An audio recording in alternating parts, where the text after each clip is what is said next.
C'est un ouvrage consacré donc à l'histoire des petits métiers de la mode du 14-15e siècle jusqu'à aujourd'hui. Une sorte de grand panorama sur ce qui a fait toute cette histoire à travers les statuts, les corporations, avec une vision à la fois sociologique, anthropologique. Qui étaient ces faiseurs de mode, quel statut ils avaient, comment étaient représentées les femmes dans cette corporation. C'était selon moi quelque chose qui n'était pas assez exploré.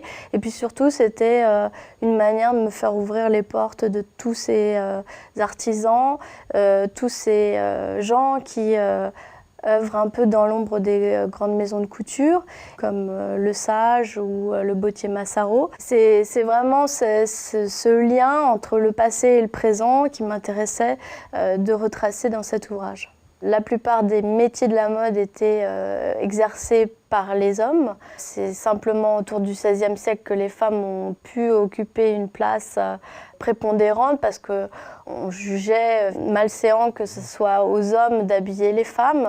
Ça allait à l'encontre de la pudeur.